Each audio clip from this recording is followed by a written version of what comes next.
Greetings, everyone. Pete Pardo here from Sea of Tranquility. Welcome to pick number 13 of my favorite 30 progressive rock albums of the 70s countdown. Thanks for watching, everybody. Thanks for tuning in, and happy Father's Day to all the fathers out there. So, for my 13th pick, we've been going each and every day this month. We've got 30 days here in the month of June 2023. 30 favorite prog rock albums. I'm only picking a maximum of 3 albums per any one band, trying to give as much love to as many bands as I possibly can. But of course, there's going to be tons and tons of albums that won't make the cut of my top 30, because you can only fit 30, right? Doesn't mean I don't love the ones that don't make it in, but your top are your top, right? Your favorites are your favorites. This particular release is the fifth album? Yes, fifth studio album by this particular band. It was released on September 28th, 1973. Produced at Island Records in London, England by John Burns and the band for Charisma and or Atlantic Records. Of course, I'm talking about Selling England by the Pound. From Genesis. First time Genesis has appeared on my list so far. Pretty far up. Will it be the only time they appear? I guarantee not. Did I just almost rhyme there? Sort of, right? This is a killer album. This is a landmark album for any band. For Genesis, it's easily one of their top albums, especially from this classic lineup of the band, featuring none other than Peter Gabriel on vocals and flute and oboe and percussion. You've got Tony Banks on Hammond organ, mellotron, piano, ARP or ARP Pro soloist, 12-string guitar, Steve Hackett electric guitar, nylon string acoustic guitar, Mike Rutherford 12-string guitars, bass guitar, sitar, cello, Taurus pedals, and of course Phil Collins on drums, assorted percussion, backing vocals, and lead vocals on one track. Of course, this would be the album that leads into the big magnum opus double album Set Lamb Lies Down on Broadway, which would then lead to Peter Gabriel leaving the band, and then, some changes ahead for the band, but that's a story for another day. So this particular album, arguably not a bad song on it. It starts off with Dancing with the Moonlit Night. Amazing piece. 8 minutes and change, little mini epic. There's lots of really cool mini epics on this album. Lots of mellotron and organ, great vocals from Peter Gabriel. It's one of the classics from this era of the band. Then you have the more lighthearted and whimsical I Know What I Like In Your Wardrobe. Right? It's, for me, I think probably one of the first times in this lineup's history where they actually kind of go and try and do just a really fun, quirky pop song. I think it really works. Got a great chorus. It's lighthearted. It's 1 o'clock and time for lunch. Bum-dee-dum-dee-dum. Right? It's just fun, whimsical, British style stuff. Really great. Then, of course, you have the amazing, dramatic Firth the Fifth, which is an incredible song, just under 10 minutes long. Another one of the great Genesis songs from this time period, containing perhaps Steve Hackett's greatest guitar solo ever, among a lot of them, but there's something about the solo in this is just so perfect. It's one of the great guitar solos of all time. Excellent. Then, of course, you got More Fool Me, one of the shorter pieces on the album, just over 3 minutes in length. Again, another kind of more folky, kind of whimsical type thing. Great little song.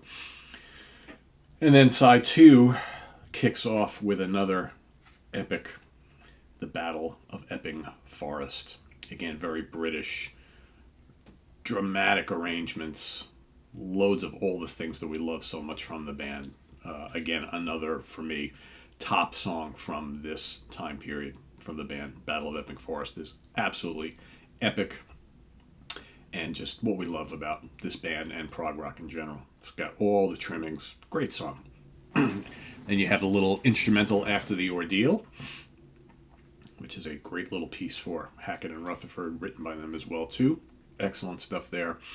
And then, of course, the near 11-minute Cinema Show. Gorgeous song. Love the vocals. Peter is amazing on this song.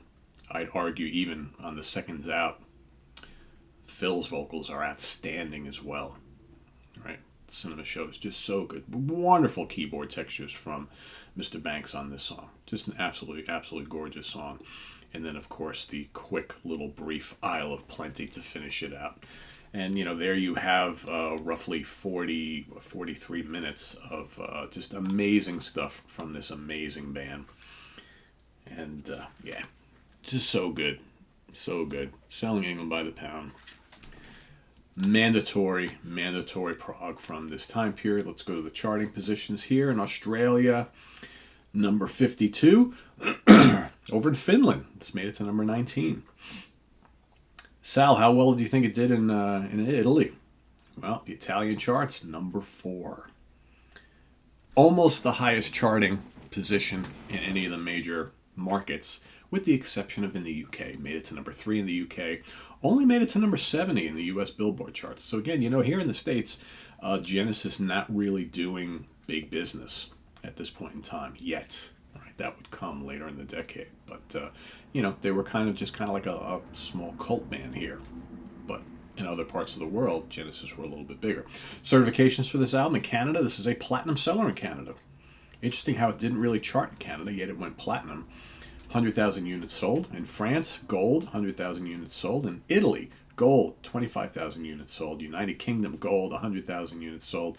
But in the States, as of the last time it was certified, this is a gold seller, 500,000 units. So my guess is this was certified much later on, or the last time it was certified, and over time, the sales of this album have quickly grown, or steadily grown, I should say. So, pretty cool, right? So, there you have it. That is my pick for today. Selling England by the pound from Genesis. Let us know what you think of this landmark release down in the comments below, as well as your pick for today. Pick number 13 as we march our way to number 1. We're going to be there before you know it, because June is already winding down. So we got about 2 weeks left. So hopefully you got your list ready. I will finish up with mine. I got some really great stuff still yet to come. There's some bands, 1 or 2 bands I don't think that have even been mentioned yet, and they're coming. And perhaps some repeats from some bands that have already shown up. So good stuff happening in the days ahead. So stay tuned for all that and more. And visit us on the web at www.seatranquility.org. We're on Facebook, we're on YouTube, all together, all the damn time. Please subscribe if you haven't already, and click on that notification bell so you get alert of all of our content as a post. And please do hit the like button before you leave. Also down below, we got the links to our Ko-Fi page for channel donations, as well as our merch page. So thank you all in advance for supporting us that way as well. And we'll see you soon here with more stuff on the channel. Tune in just a little bit. We've got Ranking the Albums coming up. Planet X is the band of the day. George LeMay, Eric Porter, and myself will be ranking the short but spectacular catalog of the band Planet X, of course, featuring Virgil Donati on drums, Derek Sherinian on keyboards, and generally it was featured Tony McAlpine on guitar, but also Brett Garsett and Alan Holdsworth on guitar as well, and various bass players during their all too brief career. But so that's coming up in just a little bit. And then, of course, we got the return of the Hudson Valley Squares coming up tomorrow, where we will be talking about our favorite albums and maybe even favorite songs from the year that we were born in.